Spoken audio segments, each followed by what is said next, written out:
Hey guys, Basil and Wolf from GraysonHobby, and another day, another review. And another quad. Not just one. Not two. Not three. No, there's three. Oh, okay. So we're gonna show you, we're gonna go high level over the Diatone cubes to get the 2-inch, the 3-inch, the 3.5. We're gonna go over the universal receiver adapter, the un-universal receiver adapter.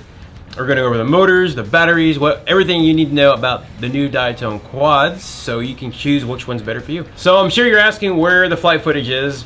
We just don't know which ones you want to see. So comment below the one you want us to fly, and we will stick with that one, and we'll tinker with the batteries, the props, all that stuff. And by which one he wants us to fly, make sure you one... guys say the 239. 239. Well. Alright, so what we have here is a whole bunch of quad. This is the new Diatone Cube Series, otherwise known as the GTB. And there's 3 versions of it. And actually, I'll go ahead and just dump this box over here so you can see. 229, 239, 339. There's actually another variation or two that we don't carry right now. Just because there's so many different KVs and versions of this quad. These are the ones we found seem to be the most spread out.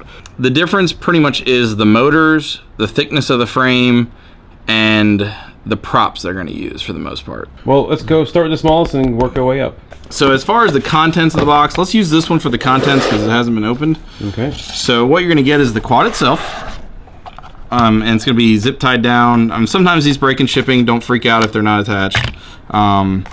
It's just really cheap zip ties. You get a bag of props. In this case, it's HQs. These are 65mm HQs, and they are press-on props. A little service card. So this is the little email thing. If you have an issue, firmware, stuff like that, email them. A sticker sheet. One thing to keep a note on this quad, they are actually giving more notification now. They didn't do them before. The VTX, this is a Nano 32. The VTX is not unlocked from the factory. You do have to unlock it. There's a manual on TBS's website. There's also YouTube tutorials. It will work with it locked, it's right? stuck in 25 milliwatt, and some channels are disabled. Right, okay. So you can unlock it. Oh, the other thing to take note of this is the ESC firmware and the flight controller. Now, Diatone has a couple versions of this Nano because it's so new on the market. There's actually a couple variations of the flight controller. The firmware is the F411 Nano, but there's a couple variations here. There's version 1.0, 1.1, and 1.2 that I'm aware of. I want to say 1.2, all they did was add support for 3.3 volt, but I think that's only sold as a separate flight controller. So we'll have to get into that, and unfortunately you'll have to go on their website or download through the QR code the diagram. Because this thing is going through various runs, you're not going to get the diagram for the flight controller with this quad like they normally have the printed sheet. Gotcha. So that, again, new on the market. It's going through changes, etc., but this is the current version right now. Let's talk about this guy, because this is what kind of pisses me off right there. Oh, yeah. Okay, so this is the receiver connector. Diatone decided to do what they consider a universal connector. That's not universal at all.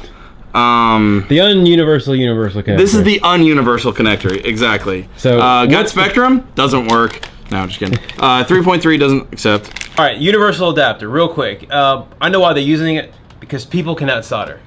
Face the fact. If you can solder, great, but 8 of your buddies can't, and they're blowing up blowing up flight controllers left and right, and Diatone's basically had it. Yeah, they're lifting pads. I mean, too much heat, too long of exposure to heat, and tugging on wires. Yeah, and the worst part is people aren't owning up to it. They're saying it's defective, and Diatone's doing great. They're returning them, but what's happening is we're all paying the price. It's the #1 misused word in FPV is defective. Yeah, I've learned that the hard way. So what they're doing, Diatone is putting this universal mount. So in theory, nobody has to solder directly on the flight controller. You solder on your Spectrum receiver, and if you mess that up, hey, it's on Spectrum and not. While it is supposed to open up the options to more receivers, it doesn't cover everything, guys. So please, I'm still going to say at this point, it's basically an RXSR adapter to another adapter. If you're running anything else, be prepared to solder no matter what. All right. But let's just go through this stuff here. So you get an extra Velcro strap. You get flight stack hardware. These are the longer screws that go through the flight stack. Standoffs that hold the body on. A buzzer module, extra couple lock nuts that hold the flight stack together as well. You get a bag of screws. This is nice, a little M2 hardware set. You get these awesomely lovely zip ties that break really easy, but they are zip ties nonetheless, good for holding your receiver and stuff. This is wire for the buzzer. So if you are going to put the separate buzzer on, you will have to solder. But before it was plug-in. Yeah, but we're dealing with a 45-gram quad, so let's just minimize weight. Okay. So if you do want to do a buzzer of some sort, instead of the motor beacon, then you'd have to solder that. All right. If you have Spectrum, you have to solder. And if you have other stuff, you have to solder. I saw the buzzer somewhere. I don't know, you probably mentioned it, but the buzzer is in this little bag. Honestly, on this size quad, guys, I would just use motor beacon. I don't know. You get this harness right here. There's two harnesses that are included with the quad. They're going to plug into the quote-unquote universal adapter. All right. There. And this one is for the RXSR, the one that has 3 wires. Okay. That would plug an RXSR straight into it. This one is for everything else. You're not going to necessarily use every wire, but you can solder to an XM, XM Plus, Crossfire, R9 module, or receivers, all that stuff. New Spectrum? The new Spectrum, yeah. Okay. Yeah. And all I gotta do is match color to color if it's available on my receiver, and it should work? Yeah, but please note that depending on the receiver, you may have to change the UART ports and all that, so you may have to take this apart and solder anyway. So again, the whole universal thing, dumb. No. Diatone, if you're watching, please just go back to the RXSR connector. And so RX6R, this will work though, right? If you're and it's going to add an extra unnecessary weight. Yeah. So you're adding another connection point on there for RX. Yeah, another point of failure. I'm not for this. I don't know who recommended this or who decided this was the best idea ever. I'm not for it. Let's go over this quad. Which one is this again? So this is the 229. It's the smallest. The 229. Okay, so basically on the Cube Series, the camera that they use is the Runcam Nano 2. So this is a really nice little micro CMOS camera. The VTX is a TBS Nano Pro 32. The flight controller. That's that new one that just recently. Yes, yeah, it's a nice little VTX. Yeah. Flight controller is the Mamba F411 Nano, so it's their new 16x16 flight controller. It also has the Mamba 134 Nano ESC, 4-in-1 ESC on the bottom. Quads themselves are going to vary a little bit from here. So the bottom frame is either going to be 3mm thick or 4mm thick. The 229 is 3mm thick, I believe, and the 239 is 4mm thick. And I'm talking about the depth of this carbon here. Okay. The motors are both 1103s. The difference is the 229 is designed for a 2-cell 550 or so, 450, 550 battery, and these are 8500 kV motors. Okay, so they're higher kV, running the 65mm HQ props with a lower voltage battery. So basically the same quad, just different KVs. Yeah. So realistically on something like this, anywhere from 300, 350 to 450 2-cell, I wouldn't go any heavier than that. I think 550, it might fly okay, but I think it's going to be heavy at that point just because this is only a 2-cell quad. So something like the GMB 2-cell 450s would be a good little match for it. Okay. In my opinion, or possibly even a 350 if you can get your hands on them. And because the 350 form factor, this is a 3-cell, but the form factor is actually a little stubbier. That would be obviously good for the 3-cell one. So that's the 229. The 239 features a 4mm thick frame, so it's a thicker frame. I like that because it should be less flex, a little stronger, etc., less vibrations possibly. It features a 1103 also motor, but it's 6500 kV, so they dropped the kV by 2000. However, this is designed for a 3-cell battery, and they're recommending a 3-cell 300.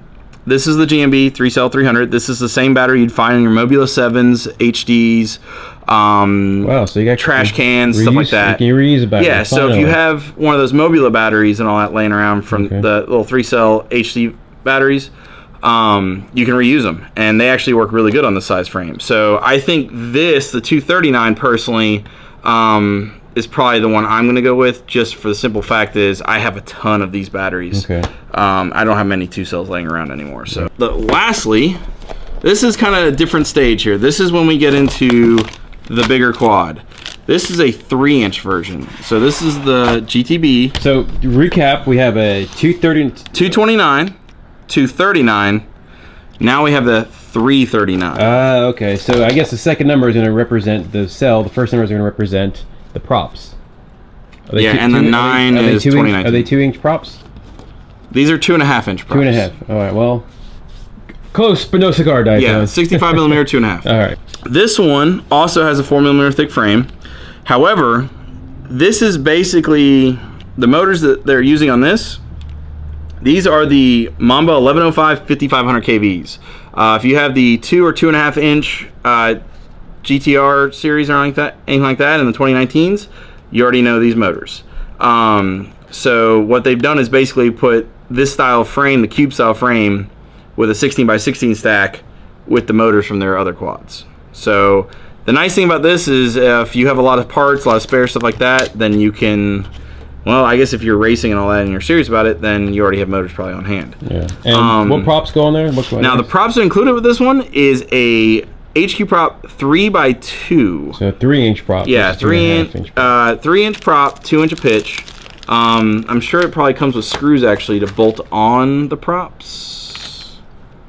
Yes. Okay, so these are for sure bolt-on props, which is good because it didn't look like there was much anyway. But the props on this one, that's actually in the wrong spot. But these are bolt-on props, and they're running 3-inch 2-blade. Okay. Kind of funny because seems like we're just going back in time here. I remember some of the early micros were little 3-inch 2-blade props, and they were crap. But this is, you know, it's funny that all these manufacturers have really redesigned props to make them nice. So these are 1105s, and 5500 kV. What battery would they recommend with that one? This one they are recommending a 3-cell 300 as well. Okay, so the same battery. Wow. Okay. Yeah. Again, they're trying to keep this one as an ultralight. This is more that floss style ultralight series kind of thing is what they're doing with this one. And I think they did some collab with Kebab FPV, if I'm not mistaken. I think so, yeah. Yeah, and I think he's the original designer of the toothpick. So I hear. I have no idea. Big motors, bigger props, lightweight battery. Flying, the actual weight of the quad without the battery is only 58 grams, despite having the 1105s on it. The weight of the 239, 46 grams, and the 229, because of the slightly thinner frame, is only 44 grams. Okay. Quick question on the 3-inch. Could you fly a 2S on it?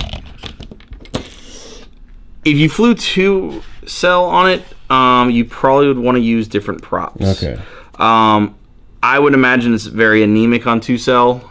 You're only dealing with 5500 kV, but you might be able to get away with like tri-blade 2.5-inch props on 2-cell, and it'd probably fly pretty good. Kind of like what we did with the old 2.5-inch Diatones, where you could go from 2-inch to 2.5-inch, depending on what voltage and etc. you ran. Okay. But I think maybe even a 3-blade 3-inch prop with these would be okay if you can get with the bolt-on style, like the Avons. That actually might be very nice with the 3-inch Emax props, actually. That almost makes me want to change my mind on which one I'm getting. Yeah. So you can see there's so many variations. You could do 2-cell, 3-cell, 450, 350, 2-inch prop. There's too many variations for us to test out. Yeah, there's a lot of variations, so we're probably going to just take one and go with it. Because of the smaller form factor, which I think is what this quad is really going for, and the fact that it uses most common batteries, I think we're going to stick with the 239 for further reviews or any flight footage. The 229, I think, is great quad, but I also think it's kind of for people that need to start buying batteries from the get-go and want lower voltage, etc. But guys, keep in mind, if you start messing with different props, etc., you're going to have to remember you're only dealing with a 16 by 16 stack. If you overprop them, you will burn them out. In perspective, we got the... So this is a 722. This is a 30 by 30 flight controller. So just get a perspective of how small the 16 by 16 is.